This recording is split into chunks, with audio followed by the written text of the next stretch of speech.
Good morning Tanaya. Good morning. काय ग, काय झालं? एवढी डिस्टर्ब का वाटतेस? काही नाही ग, गेल्या 2-3 दिवसांपासून ट्रेनमध्ये एक अंधबाई नेहमी दिसतीये. वागायला बोलायला तशी चांगलीच आहे, वय साधारण 60च्या आसपास असेल. म्हटलं आज तिच्याशी बोलावं म्हणून तिला विचारलं की तुम्ही असं ट्रेनमधून का फिरता. तर तिने सांगितलं की तिचे पती ऑफ झाले, तिला कोणी मुलबाळ नाहीये, त्यामुळे तिचा सांभाळ करायला कोणी नाहीये. मग म्हटलं की तिची काहीतरी हेल्प करावी, पण यार मला कळतच नाही तिची हेल्प कशी करू मी नक्की. खूप वाईट झालं ग.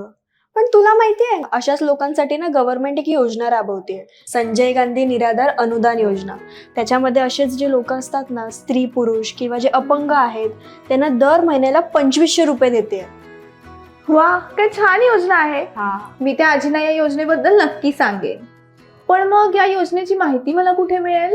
थांब मी तुला सांगते. हे बघ, इथे जायचं, सर्च कर. तुम्ही जर या सरकारी योजनांचा लाभ घेत असाल तर सावधान, कारण आता तुम्हाला 1500 रुपयाच्या ऐवजी मिळतील 2500 रुपये. हो, बरोबर ऐकल्यात. गेल्या व्हिडिओमध्ये आपण श्रावण बाळ राज्य सेवा निवृत्ती वेतन योजना पाहिली, ज्यात 65 वयापेक्षा जास्त वयस्कर असणारे म्हणजे ज्येष्ठ नागरिक अशांना मासिक 1500 रुपये निवृत्ती वेतन मिळत होतं. तो व्हिडिओ जर मिस केला असेल तर आपल्या चॅनलच्या प्लेलिस्टमध्ये तो व्हिडिओ पाहायला मिळेल, नक्की पहा. गेल्या सप्टेंबरमध्ये एक GR सादर करण्यात आला, ज्यात 1000 रुपयाची वाढ करत 1500 रुपयाच्या ऐवजी 2500 रुपये ऑक्टोबर 2025 पासून देण्यात येणार आहेत. आणखी एक योजना आहे ज्यात 1500 रुपयाच्या ऐवजी 2500 रुपये देण्यात येणार आहेत. ती योजना आहे संजय गांधी निराधार अनुदान योजना. 18 ते 65 वय वर्ष असणारे, ज्यांना कोणाचाही आधार नाहीये, TB, कॅन्सर या आजारांनी ग्रासलेले तसेच विधवा अशांसाठी ही योजना उपयोगी आहे. पात्रता काय, याचा लाभ कसा घेता येणार आहे, डॉक्युमेंट्स काय लागतील, फॉर्म कुठे भरायचा, सविस्तर माहिती पाहूया या व्हिडिओमध्ये. नमस्कार, मी सलोनी. मूड फ्रेश करणाऱ्या मराठी मूडमध्ये आपलं स्वागत. इतर योजनांसारखी ही योजना नक्कीच तुम्हाला माहीत नसेल. सरकार आपली योजना आणत चालली आहे, पण जे खरोखर गरजू आहेत त्यांच्यापर्यंत ही बातमी पोहोचणार कशी आणि पोहोचवणार कोण? अर्थात आम्ही. असेच गव्हर्नमेंट स्कीम्सचे 20 व्हिडिओ आम्ही केलेले आहेत, ते नक्की पहा. संजय गांधी निराधार अनुदान योजना तुम्हाला माहीत असेलच, नसेल तर सांगते. जे पुरुष अथवा महिला 18 ते 65 या वयोगटात बसतात, ज्यांचं नाव दारिद्र्य रेषेखाली येतं, वार्षिक उत्पन्न 21,000 रुपये किंवा 50,000 रुपयांपेक्षा कमी आहे, शिवाय निराधार विधवा, TB, cancer, AIDS, sickle cell आणि कुष्ठरोग सारखा आजार असणाऱ्यांसाठी ही योजना वरदानच आहे.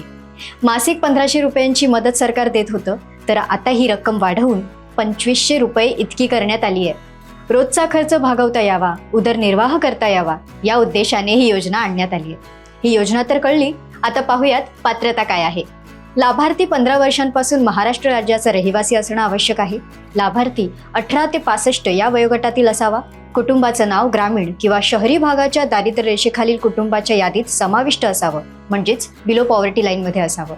कुटुंबाचं वार्षिक उत्पन्न दिव्यांग लाभार्थ्यांसाठी प्रतिवर्षी 50,000 रुपये, तर इतर सर्व लाभार्थ्यांकरिता 21,000 रुपये असावं.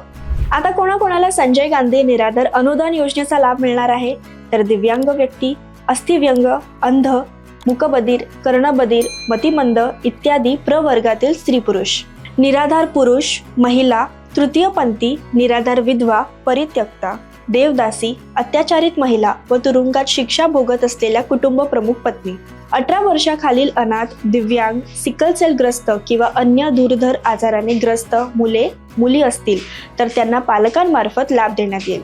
आत्महत्या केलेल्या शेतकऱ्यांच्या कुटुंबाचे वार्षिक उत्पन्न या योजनेखालील विहित उत्पन्नापेक्षा कमी असल्यास त्या कुटुंबाला लाभ मिळेल. अशा विधवा महिला ज्या महाराष्ट्रा व्यतिरिक्त इतर राज्यातून लग्न होऊन आलेल्या आहेत, अशा महिलेचा पती हा किमान 15 वर्ष महाराष्ट्र रहिवासी असणं अनिवार्य आहे. पात्रता पाहिली, आता पाहूयात संजय गांधी निराधार अनुदान योजनेसाठी डॉक्युमेंट्स काय लागणार आहेत. वयाचा पुरावा म्हणून पुढील कागदपत्रे म्हणजे डॉक्युमेंट्स चालतील. जन्म प्रमाणपत्र, शाळा सोडल्याचा दाखला, Aadhaar card, voting ID, ration card. उत्पन्नाचा दाखला म्हणजेच इन्कम प्रूफसाठी तहसीलदार किंवा SDO यांनी दिलेला उत्पन्नाचा दाखला. BPL म्हणजेच बिलो पॉवर्टी लाईन म्हणजेच दारिद्र्य रेषेखालील यादीत नाव असलेला उताराही चालेल. रहिवासी दाखला म्हणजेच रेसिडेन्स प्रूफ यात ग्रामसेवक, तलाठी, मंडळ निरीक्षक यांनी दिलेला रहिवासी दाखला, न्यायालयाने दिलेला रहिवासी दाखला यांपैकी एक दाखला चालू शकतो. दिव्यांगता प्रमाणपत्र म्हणजे डिसेबिलिटी सर्टिफिकेट, अंध, मूकबधीर, कर्णबधीर, अस्थिव्यंग, मतिमंद इत्यादी सिव्हिल सर्जन यांनी दिलेले प्रमाणपत्र म्हणजे डिसेबल सर्टिफिकेट.